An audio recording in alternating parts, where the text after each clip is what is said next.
नमस्कार, तुमचं सर्वांचं या यूट्यूब चॅनलमध्ये हार्दिक स्वागत आहे।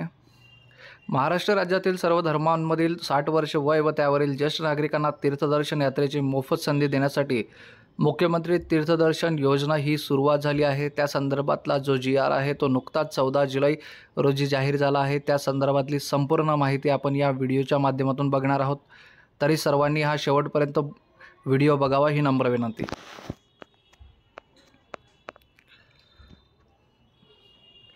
राज्यातील ज्येष्ठ नागरिकांना तीर्थदर्शन यात्रा ही मोफत उपलब्ध करून देण्यात येणार आहे। या योजनेच्या माध्यमातून या योजनेचं नाव आहे मुख्यमंत्री तीर्थदर्शन योजना, ज्यामध्ये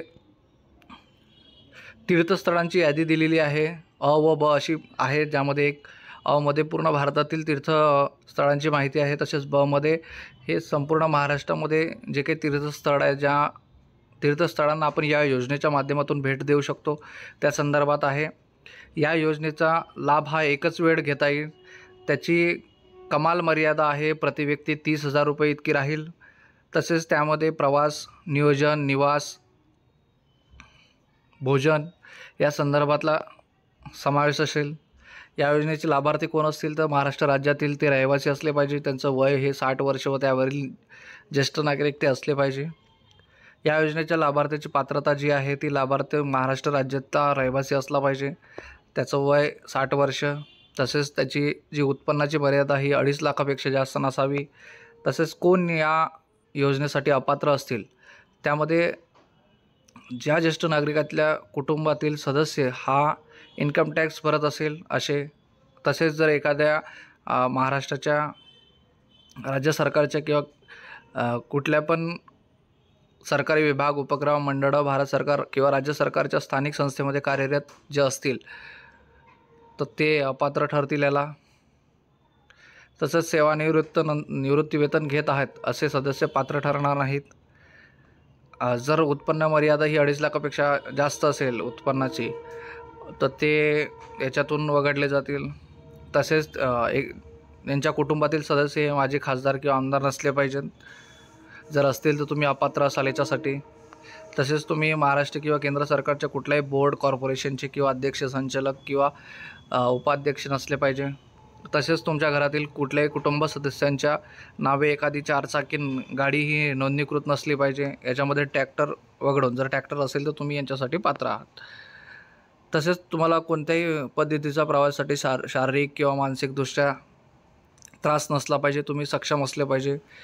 कोणत्याही संसर्गजन्य रोगाचे ग्रस्त नसावे, जसे TB, हृदयासंदर्भात किंवा श्वसन रोग, कोरोनरी अपुरेपणा, कोरोनरी मानसिक आजार, संसर्गजन्य कुष्ठरोग इत्यादी अशा पद्धतीचे कुठलेही आजार तुम्हाला नसले पाहिजे।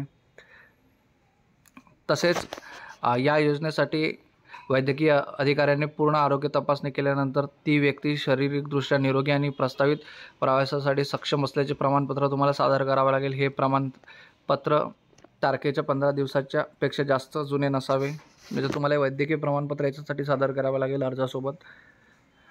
तसेच जे अर्जदार मागील वर्षामध्ये लॉटरीत निवडले गेले होते परंतु प्रवासासाठी आमंत्रित करूनही त्यांना प्रवास पूर्ण केला नाही, अशा माजी अर्जदारांना देखील या योजनेत पात्र ठरवले जाणार नाही, याची नोंद घ्यावी।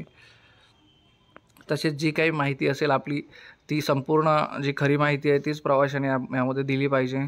तसेच यामध्ये पात्र आणि अपात्रतेची जे काही आणखी काही बदल करायचे असतील तर ते त्या संदर्भातली सुधारणा संदर्भात शासन मान्यतेने कारवाई करण्यात येईल।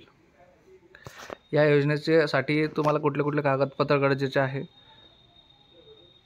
योजनेच्या लाभासाठी ऑनलाईन अर्ज करावा लागेल। लाभार्थ्याचे आधार कार्ड किंवा रेशन कार्ड, जर महाराष्ट्र राज्याचे अधिवास प्रमाणपत्र असेल तर, जर अधिवास प्रमाणपत्र नसेल तर जन्म दाखला। तसेच लाभार्थ्यांचे अधिवास प्रमाणपत्र उपलब्ध नसेल तर त्याऐवजी 15 वर्षापूर्वीचे रेशन कार्ड, मतदान कार्ड, शाळा सोडल्याचे प्रमाणपत्र, जन्म दाखला या 4 पैकी एक कुठलाही दाखला तुम्ही देऊ शकता, तो ग्राह्य धरण्यात येईल। तसेच सक्षम प्राधिकारी यांनी दिलेले कुटुंब प्रमुखाचा उत्पन्नाचा दाखला हा 2.5 लाखाचा असला पाहिजे, किंवा मग पिवळं रेशन कार्ड असेल तर ते ग्राह्य धरलं जाईल, पिवळं किंवा केशरी रेशन कार्ड। तसेच वैद्यकीय प्रमाणपत्र, पासपोर्ट आकाराचे फोटो, जवळच्या नातेवाईकाचा मोबाईल क्रमांक आणि या योजनेच्या संदर्भातल्या सर्व अटी तुम्हाला मान्य आहे त्या संदर्भातलं एक हमीपत्र तुम्हाला द्यावं लागेल।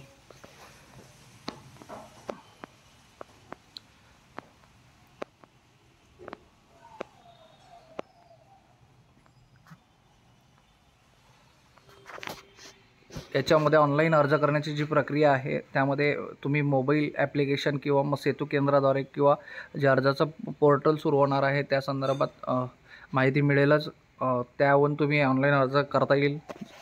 तसेच ज्यांना ऑनलाईन अर्ज करता येत नसेल त्यांच्यासाठी अर्ज भरण्याची सुविधा ही सेतू केंद्रात उपलब्ध असेल. तसेच ही पूर्ण अर्ज प्रक्रिया ही विनामूल्य असेल.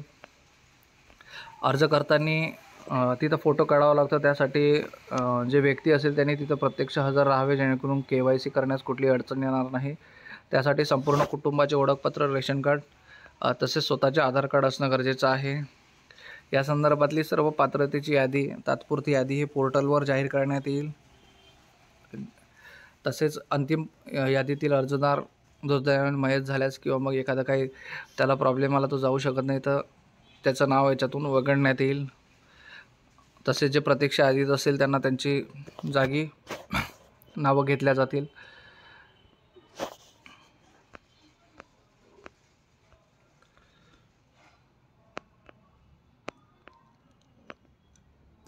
यासाठी एक नवीन वेबसाईट तयार करण्यात येणार आहे. वेबसाईट बनवण्याचे काम महाराष्ट्र माहिती तंत्रज्ञान मंडळाकडे आहे. ते लवकरात लवकर जाहीर होतील, जेणेकरून तुम्हाला ऑनलाईन अर्ज सादर करता येईल. या संदर्भातली संपूर्ण माहिती जी असेल, कसा अर्ज भरायचा, काय अर्ज भरायचा, ही अधिक माहिती समोर आल्यानंतर या चॅनलवरती त्याचा व्हिडिओ अपलोड करण्यात येईल, जेणेकरून तुम्हाला अधिक सोपं होईल. असेच नवनवीन व्हिडिओ बघण्यासाठी, नवनवीन GR समजून घेण्यासाठी या चॅनलला सबस्क्राईब करा. धन्यवाद.